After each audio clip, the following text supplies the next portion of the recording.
салом бинандагони азиз, ҳаводорони барномаҳои телевизиони вилояти Суғд. барномаи маҳфили адибони ҷавон пешниҳоди шумо мегардад. баҳори имсола нисбат ба солҳои қаблӣ як тафовути куллӣ дорад, зеро имсол гузаргоҳҳои сарҳадӣ миёни Тоҷикистону Қирғизистон кушода шуд ва ҳамзамон дар чорабиниҳои наврӯзӣ, ки дар шаҳри Хуҷанд баргузор гардид, сарони се кишвари ба ҳам дӯсту бародар Тоҷикистон, Ӯзбекистон ва Қирғизистон иштирок карданд ва ин тантанаи Наврӯз дар расонаҳои хабарӣ чӣ дохилӣ ва чӣ хориҷӣ ба таври васеъ инъикос ёфт ва соҳибназарон бар он назаранд, ки ҳамин чорабинӣ, ҳамин падидаи таърихӣ на танҳо ба се кишвар, балки барои минтақа низ аҳамияти таърихӣ дорад ва вобаста ба ҳамин баргузории тантанаҳои Наврӯзӣ, умуман кушодашавии гузаргоҳҳои сарҳадӣ миёни Тоҷикистону Қирғизистон чӣ назар доред? سرآول سلام و درود به بیننده های بسیار گرامی و عزیزی تلویزیونی ولایت سوغد و به اهل شما اعضای محفل و اخوی عزیز. در مورد دوستی و برادری و همبستگی و همدلی این سه مثلا کشوری به هم دوست و برادر که گذرگاه های خود را باز کردن، چی در شبکه های اجتماعی و هم چی در مثلا نظر مردم، واقعا این سال یک این مناسبت ها، این مثلا به هم آمدن ها یک در میان مردم یک تکانی نو، یک تکانی جدی را مثلا به میان آورد. واقعا چگونه که این سال ما در جشنی بین المللی نوروز که در شهر خوجند برگزار گردید شاهد شدیم. شادی و نشاط و مثلا فرحمندی مردمی سه کشور حد و کنار نداشت. البته بهار، نوروز همیشه صلح می آورد، دوستی می آورد و دلهای مردم زنده نگه می دارد. من فکر می کنم که بهار امساله بهاری بود که نظیر نداشت و در سالهای قبلی این گونه فکر می کنم چهاربینی ها البته بود، فکر میکنم به این سطح نبود و من تمنا دارم که مانند همون چهره شاد و دلی شاد و مثلا شادمانی سروران دولتی سه دولت گویم، دلی تمامی همون مردمی سه کشور همین گونه شاد و فرحمند باشد، بگذار دوستی و سعادت و همبستگی پاینده باشد. یعنی این بهار دوستی همیشه گلفشان و بخزان باشد. خب فرید منشو در این مورد وابسته به برگزاری تنتنه‌های نوروزی وابسته به اشتراک سران سه کشور و مردم سه کشوری به هم دوست و برادر در چهاربینی‌های نوروزی چی نظر اندیشه دارید؟ قبل از همه سلام و درود به تماشابینان عزتمند برنامه‌های تلویزیونی ولایت سوغد. فرید منشو عبداللهیف هستم، عضو محفل ادیبان جوان. باید ابراز نماییم که خلق تاجیک از قدیم پیام‌آور صلح بود، چنانه که 2550 سال قبل کوروش کبیر اعلامیه حقوق بشر را ایجاد کرد و به جهانیان میراث گذاشت و در ادبیات قناعتمند ما درباره صلح و دوستی سخن‌های زیاد است. هنوز پیر سخنگستران فارس و تاجیک استاد ابو عبدالله رودکی گفته بود هیچ شادی نیست اندر این جهان برتر از دیدار روی دوستان. بیان که حافظ شیرازی میگوید در ضمیر ما نمی‌گنجد بغیر از دوست کس، هر دو عالم را به دشمن ده که ما را دوست بس. بیان که میرزا ترسونزاده میگوید دوستی را جستجو داریم ما، از امانی گفتگو داریم ما. لیکن معلوم می‌گردد که خلق تاجیک هم پاسدار صلح بود، هم منادی صلح بود، هم ترغیبگر صلح بود و با کوشش و تشبثکاری های پیشوای معظم ملت محترم ولی رحمان بار دیگر ثابت کردید که ما در برابر آن که منادی صلح هستیم، ترغیبگر صلح هستیم، پاسدار صلح هستیم، ما صلح آفرین هستیم، ما آفرنده صلح هستیم. هنوز از همین به دست آوردن رضایت صلح ملی در سال 1997 دبیر وقت کلی سازمان ملل متحد پان کی مون این سازشنامه را تصویب کرده بود و به جهانیان تاکید نموده بود که باید روند صلح آموزی را از تاجیکان آموزه. چنانکه ما شما می‌دانیم در سال 13 مارس در تشریف پرزیدنت جمهوری تاجیکستان محترم امالی رحمان به جمهوری قرقیزستان میان دولت‌ها 16 سند همکاری به تصویب رسید و از جمله دو سند بسیار مهم، یکی از شرطنامه میان جمهوری تاجیکستان و جمهوری قرقیزستان درباره سرحد دولتی و دیگر اظهارات مشترک میان جمهوری تاجیکستان و جمهوری قرقیزستان درباره تحکیم منبعث صلح و دوستی و نکو همسایگی که از 21 بند عبارت می‌باشد و در عمل تطبیق نمودن همین بندهای این اظهارات مشترک میتواند به روابط دوستی خلق‌های تاجیک و قرغیز در آینده نیز بسیار منفعتبار باشد و چنانکه که شاهد بودیم روز 31 مارس در نشست سران سه دولت‌ها جمهوری تاجیکستان، جمهوری ازبکستان و جمهوری قرغیزستان میان دولت‌ها شرطنامه به امضا رسید دایر به پیوست‌شوی نقطه سرحدی سه کشور و اعلامیه خوجند درباره دوستی ابدی و بعد از این پیشوای معظم ملت محترم ایوانی رحمان تاکید نمودند که باور دارم که از امروز اعتباراً سرحدهای سه دولت و نکن مرزهای دوستی ابدی و قطعاً همسایگی نکو و دوستی ابدی و شریکی سازنده تبدیل می‌یابند و از این برتر دیگر سخن نیست. سروس اون دیگر چم گفتم چه وقتی که سرور دولت چگونه یک سخن بسیار بلند دایر به روابط تحکیم این دوستی ها گفتن و در چهارمین نوروزی که در شهر خوجند در سطح بسیار بلند برگزار گردید و همه آنهایی که این چهارمینی را دیدن با آن بسیار بهای بلند دادن. بار دیگر خلق‌های تاجیک و ازبک و قرغیز را به هم آورد، هنری یکدیگر را با یکدیگر معرفی کردند و پیشوای معظم ملت محترم ایوانی رحمان در جهان همچون سیاستمدار خردمند و شهردوست معرفی گردیدند و ببینید که ماه سپتامبر سال 2024 در سازمان ملل متحد سرور دولت با نگرانی از آن خونریزی ها و از آن جنگ و نزاعی که در جهان امروز رفته ایستاده است تاکید نمودند که باید سران کشورها برای پیشگیری این پیامدها و عاقبت‌های دهشتبار این جنگ‌ها به یک سازش برسند و از سازمان ملل متحد از آنه که تشبسکاری بسیار مهم و تاثیرگذار است برای حل کردن نزاع‌ها در سطح جهانی کار بگیریم و پیشنهاد نمودند که باید که طریق قطعنامه مخصوصی سازمان ملل متحد لیکن 10 ساله تحکیم صلح برای نسل‌های آینده قبول کرده شود. من فکر میکنم که سازمان ملل متحد و دیگر کشورها این تشبس نوبتی پیشوای معظم ملت محترم ایوانی رحمان رو دستگیری میکنند و این قطعنامه قبول میگردد و برای پیشگیری نزاع‌ها در سطح جهانی یک تکان جدی میبخشد. تشکر زیاد. خب چی در گذشته و چی در امروز همین ادیبان عموما ایجادکاران صلح و دوستی را وصف میکنند. خب این لحظه میخواهیم که از جانب اعضای محفل وابسته به دوستی از اشعار بزرگان ما یک چند غزل پیشنهاد کرده شود. سلامت باشید. خب بیاید از نوربیبی خواهش میکنیم تا اگر غزل از بزرگان بخواند. برآمد. سلام و درودی مرا بپذیرید اعضایان محفل ادیبان جوان و تماشابینان عزیز تلویزیون ولایت سوخت. بیکو نوربیبی هستم، عضو محفل ادیبان جوان و میخواهم برایتان یکی از غزلگونه های بهترین استاد سعدی شیرازی را قرائت کرده باشم. یارا بهشت صحبت یاران همدم است، دیدار یار نامتناسب جهنم است.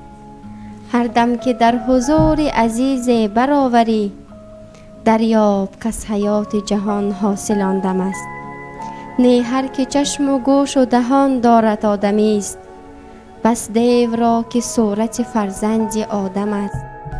آن است آدمی که در او حسن سیرت است، یا لطف صورت است دیگر حشوی عالم است. هرگز حسد نبرده و حسرت نخوردم، جز بر دو روی یار موافق که هر دم است. آنان که در بهار به صحرا نمی روند، بوی خوش ربیع بر ایشان مقدم است. وان سنگ دل که دیده بدوزد ز روی خوب، پندش مده که جهل در او سخت محکم است. آرام نیست در همه عالم به اتفاق، بر هست در مجاورت یار مرهم است. دنیا خوش است و مال عزیز است و تن شریف، لیکن رفیق بر همه چیز مقدم است. ممسک برای مال همه ساله تنگ دل، سعدی برای دوست همه روز خرم است. تشکر. خب بینندگان عزیز، محفل ادیبان جوان است که پیشنهاد شما میگردد. برنامه محفل ادیبان جوان منبر جوانان ایجادکار است. меровар имрӯз аъзоёни маҳфил бо чӣ пайғоми хотири бинандагонро шод мекунанд? Аслан имрӯз бештар бо кадом адиби ҷавон ошноӣ пайдо мекунем?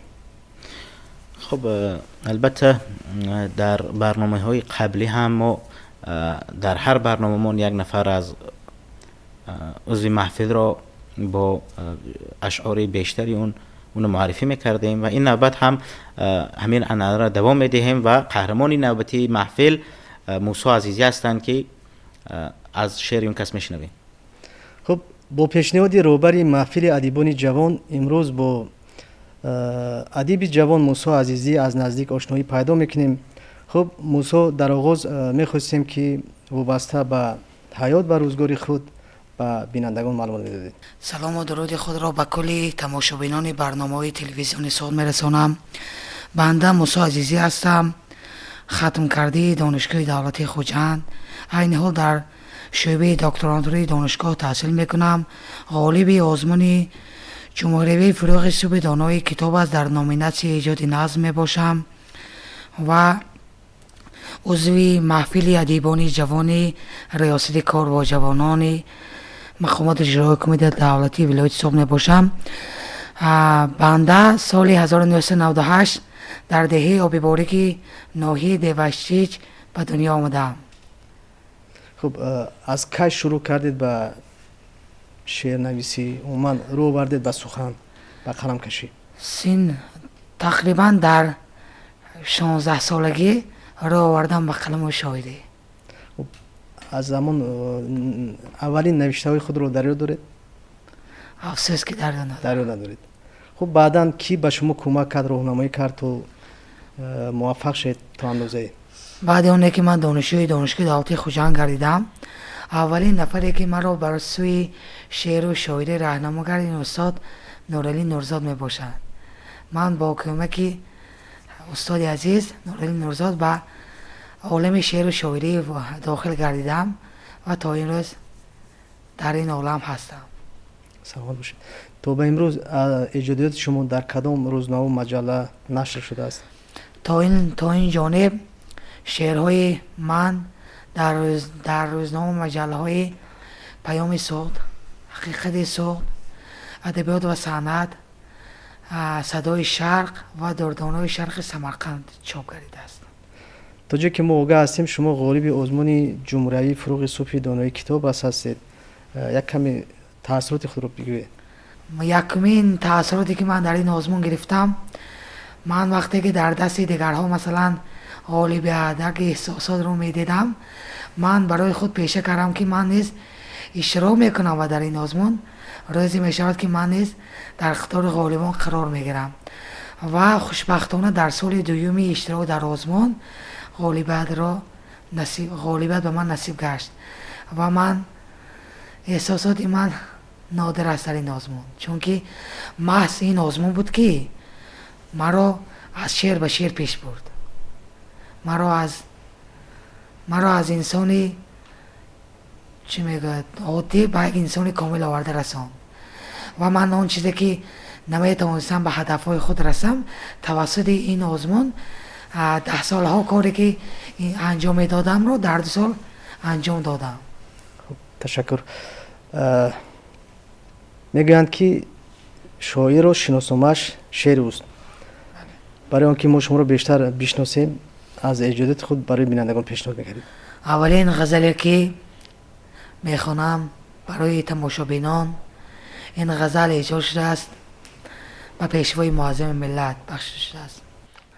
زیبنده تو باشد شاهی و شهریاری، ای آن که بهر ملت آرنده بهاری، امید کودکی من پیوند دامن توست، امید سبز فردا بخشیده به یاری، دروازه های غم را بستی بر روی مردم، تو زاده گشتی اینجا تا شادیانه آری، یک نامه از سیاوش یک نامه از فریدون، با تاج و تخت سامان آوردی یادگاری، با یک جهان محبت با یک جهان صداقت، آورده به میهن آن مردم فراری. موسو اگر از شما بپرسند که کدام بیت شعار زندگی شماست چی پاسخ خواهید داد؟ وقتی که بسیار مطالعه میکردم یا وقتی که یک بیت از استاد عزیزم شاعر خلق تاجیکستان طالب کریم آذرخش را من همیشه در زبان خود میآورم که چنین است: درد ملت نه هر کسی داند، شاعری خلق بودن آسان نیست. واقعا هم وقتی که شعر آدم، وقتی که شعر شاعر روحیه بخشنده کسی نیست، شعریت خود را ندارد. وقتی که به غصه مردم غصهش را، در شادی های مردم شادی هایش را ترنم نمی کند، آن شعر را شعر حساب نمی شود. تشکر زیاد. خب میروار فرصتی اون رسید که از شما بشنویم، از اعضایان محفل بشنویم. مرحبا. فکر میکنم که همه از اعضاهای محفل ما جوانان در مورد بهار و دوستی و رفاقت البته شعرهای تازه دارند و در این میان ما شعرهای آنها رو نیز میشنویم. خب من شروع میکنم از یک غزل بهاری، یک غزل هم هوای عاشقانه دارد و هم هوای بهاری. تو فصل سبز روشنی، تو فصل سبز و روشنی برای روزگار من، چو مغچه چار در رهت دو چشم انتظار من، نهال سبز قامتی بهار را شکوه بخش، تو نازنین و تازه رو ملیکه بهار من، تو ناز میکنی و من نیاز میکنم چه لطف، زی ناز تو شناختی نزاکت است کار من، تو خنده میکنی و من هوای تازه میکشم، تو خنده میکنی و من هوای تازه میکشم، چه جشن دیدنی تو، جشن افتخار من، لباس قامتی تو نغز و فارم است، به ابا بهای 5 میدهد دلی بهاگذار من، اگرچه ثبت میکنم تمام بانوان ولی تو فیض خاص میدهی همیشه در نوار من، فقط به خاطر تو بود خوب زندگی کنی، حقوق زن بلندتر ز مردها شعار من. خب حالا از عضوی محفل مدینه قادره و خواهش میکنیم تا برای بیننده ها و برای اعضای محفل چیزی بخوانم. سرحال درود به تماشابینان تلویزیون سوخت. مدینه قادرова هستم، عضو محفل ادیبان جوان. می شکوفد مغچه امیدها از دوستی، می شود پرنورتر خورشید ما از دوستی، سبز باشد دامن خاک از تبسم های شید، سبز باشد دامن خاک از تبسم های شید، سبز گردد دیده مهر و وفا از دوستی، می کشد با رشته های رنگ روی قلب ما، سوزنی ای سرخ دل را نقش زیبا دوستی، با تبسم های یاران چون دل به باک طفل، با تبسم های یاران چون دل به باک طفل، کاش باشد شعر و آهنگ و نوا از دوستی، در حدود دوستی ها نیست بادا کینه ها، سرحد دل ها نمی گردد جدا از دوستی، یک دوشنبه ارمغانی از دل سبز خوجند، یک دوشنبه ارمغانی از دل سبز خوجند، بر سمرقند و بخارا هدیه ما دوستی. دوستی ها پاینده بادا. خب از صدف نیز خواهش میکنیم تا چیزی بخوانم. درود به کل بینندگان تلویزیونی سوخت. کمینه قربان و فضلت ما هستم، عضو محفل ادیبان جوان. یک غزل لیریکی میخونم.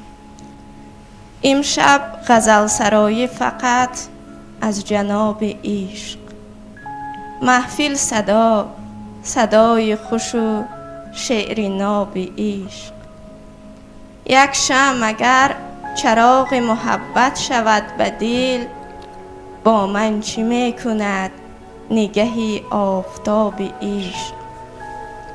به نیزه در مقابل دشمن مظفری، زیرا منم به پشت چنین انقلاب عشق. ای آفرین به تربیه دل به راه راست، شکری خدا فرشته بودم انتخاب عشق. بیهوده بین مردم دنیا مجو مرا، من گوهرم صدف نفسی قعر آب عشق. تشکر. سهراب آتزاده هستم، عضو محفل ادیبان جوان. گر به غم پیچیدم امشب، دوست همراه هم نیاد. گر به غم پیچیدم امشب، دوست همراه هم نیاد. چون نمیخواهم تو را هم غرق سازم بر جفا. نام قارون شرم می‌دارد به نزدی ثروتم، چون تو را دارم ندارد هیچ محبوبی خدا. ساغری ما از شراب صدق سرشار است، بین رفت می سازد خیانت را و می بخشد صفا. ما به هم کوهیم و نامی سربلندی یافتیم، باز می داریم زیرا باد رنج و ماجرا. منبع ایجاد ما عشق است، این پوشیده نیست. جرأتی وصفی رفیقان را نداریم آشنا. مثل سعدی دوست را توصیف می باید. چرا؟ مثل سعدی دوست را توصیف می باید. چرا؟ ناله سنگش به گوش کس رسد در عصر ما. تشکر از شما. بشکر.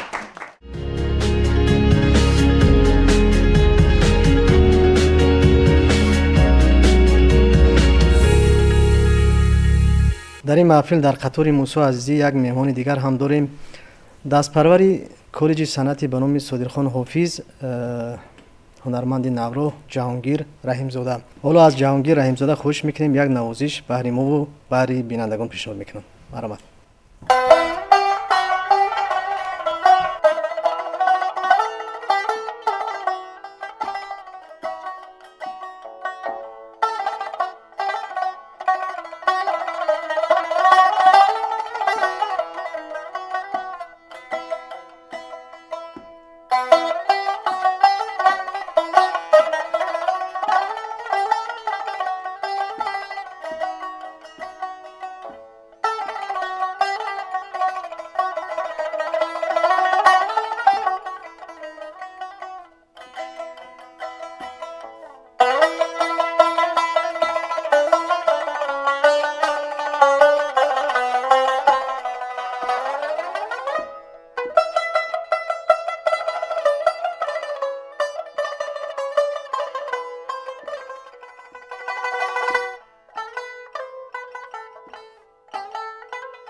ҳамкори бахши фарҳангӣ мо ҳастанд коллеҷи санъати ба номи содиқхон ҳофиз ва ҷаҳонгир раҳимзода дар ин боргоҳ таълиму тарбият мегиранд. хуб меровар, чанд рӯз пеш мо дар ҷамъияти деҳотии Чоркӯ қарор доштем ва он ҷо як нафар пас аз пурсупоз вобаста ба баргузории маҳфили адибони ҷавон ибрози назар карданд ва гуфтанд ки омӯзгори ҷавоне ҳаст ки шеър менависад ва хоҳиш дорад ки дар ин барнома иштирок кунад. Дигарон чӣ гуна метавонанд дар маҳфили мо иштирок кунанд? умуман вобаста ба ин чиз назари шумо?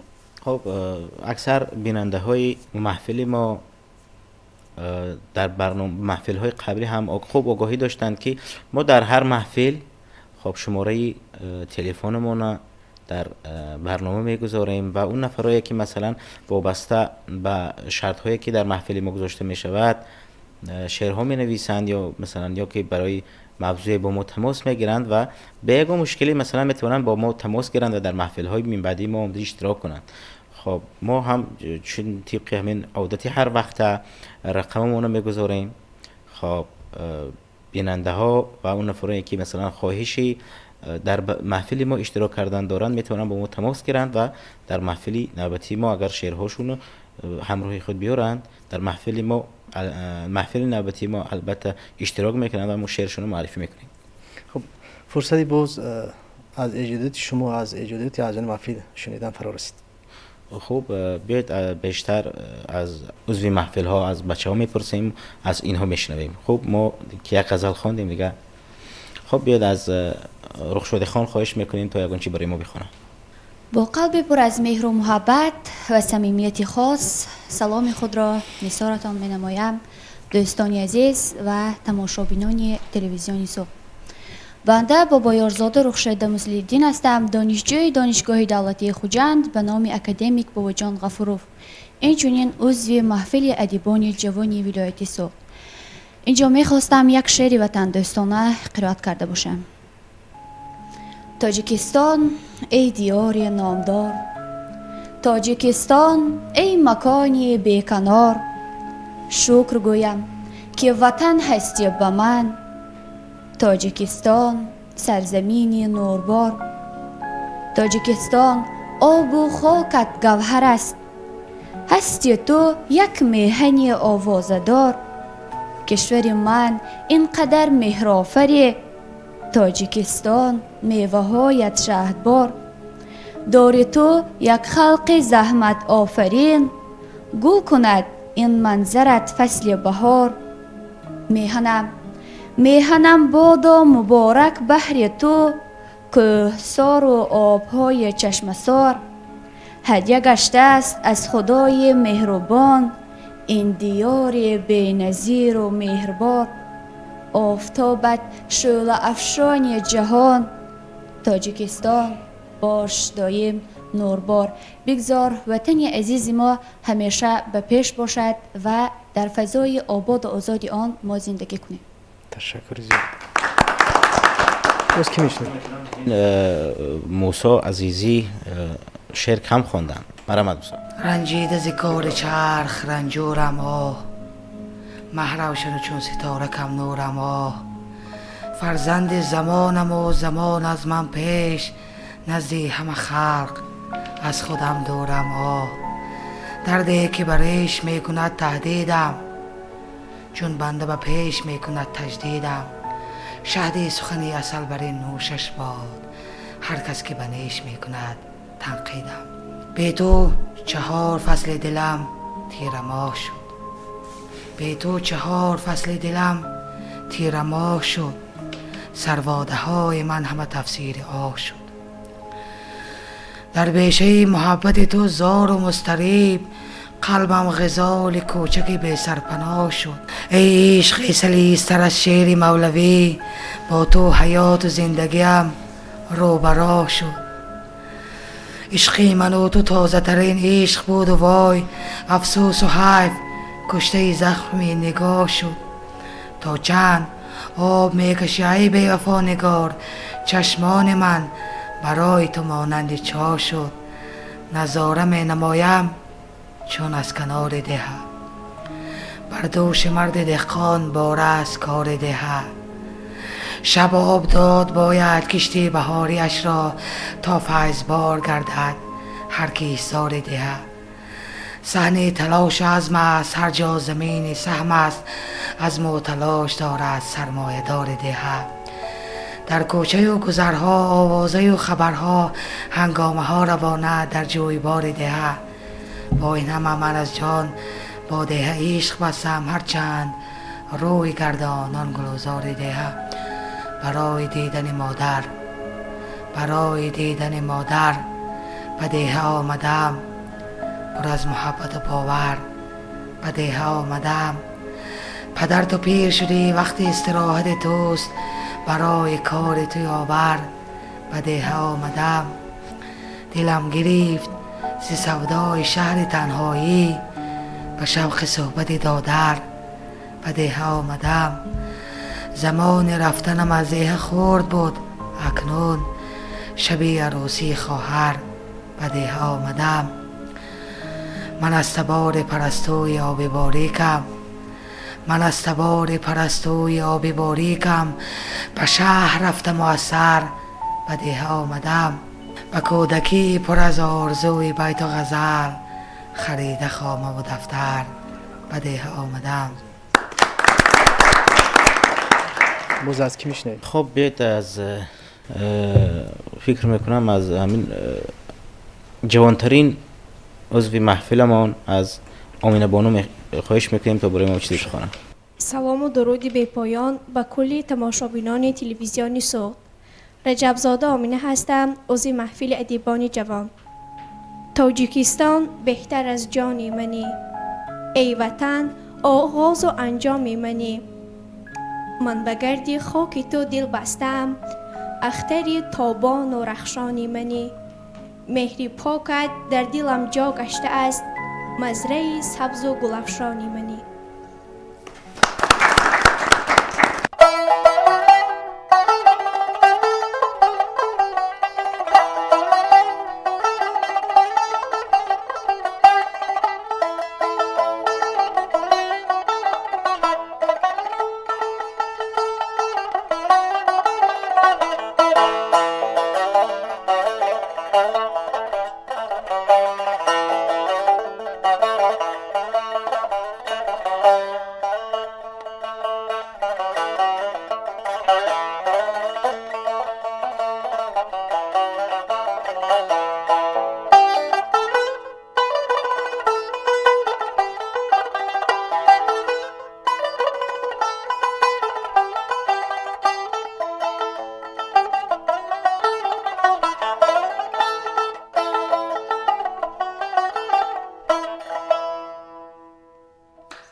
در فرجام برنامه از اون محفل شاید یگان چی گفتنی دارن؟ خوشا هر روز ما روز سعید است، ز فتح تازه دنیا را نوید است. خوشا هر سال استقلال تاجیک پر از شادی پر از ایجاد و عید است. بنده صلح‌الدین مولانا هستم، عضو محفل ادیبان جوان نظر استکار با جوانان ورزش ولایت سوخت و شکر از استقلالیت، شکر از دوستی خلق‌ها و یک شعر درباره شعار می‌سازم از استاد مرزا مولانا می باشد. شکر پیمان یار می سازم، شکر خلق و دیار می سازم. افتخار از شهامت و شرفی ملتی بختیار می سازم. شکر ختلان و رشت و حصار معدن زرنثار می سازم. تاجیکستان به هر کفی خاکت جان و دل را نثار می سازم. در همه بحر و بر نظیرت نیست، عشق تو اختیار می سازم. وحدت و صلح پایدارت را بحر فردا شعار می سازم. نوبت به مهرور. وهمی دهشتوار دارد 4 حرف نام جنگ. تار تاری پود ما را میزند این نام چنگ. چنگ باید زد به نامی جنگ تا نابود شود. باید اندر حفظ مرز خویش باشی چون پلنگ. 4 سو چشمان مردم 4 سو میزند. جنگ خواهان جا نمییابند در دنیای تنگ. وزن شعرت راست باشد تا به مقصد میرسد. کج نویسان مثل تیمور نیست آخر فکر لنگ. با همه سختی و به عهدی و نامردی که دید، تاجیکستان چون گل سبزی در دامان سنگ. شرط انسانی است حفظی ذره خاک وطن، نیست توضیح دیگر بر شخصی با ناموس و ننگ. خب فکر میکنم در فرجام برنامه هم یک عنعنه برنامه های قبل را اگر ما دوام دهیم و یک قبل یک وظیفه خانگی، همچون مثلا با استفاده از واژه جوانی، مثلا خواهید مثلا غزل بنویسید، خواهید مثلا دو بیتی نویسید، رباعی نویسید، خواهید یک بیت خوب نویسید یا خواهید شعر آزاد نویسید، شعری صفحه، هر چی که میخواهید با استفاده از واژه جوانی تا برنامه نوبتی برای شما همین سپارش و بعدا برای بیننده ها نیز اگر اون نفرایی که خواهش دارند، خب ما رقم در اکرام میگذاریم، اگر مایل دارند، خواهش دارند و میخواهند که مثلا در همین شرط برنامه ما اشتراک کنند، به سراغه ما به رقم ما بفرستند و ما در برنامه من بعد حتما شعرها رو معرفی خواهیم کرد. سلامت باشید. تشکر زیاد برای اشتراکتون. خب بینندگان عزیز، برنامه محفل ادیبان جوان بود که پیشنهاد شما گردید. برنامه‌های دیگری تلویزیون ولایت سوخت ادامه دارد. با تلویزیون سوخت بمانید.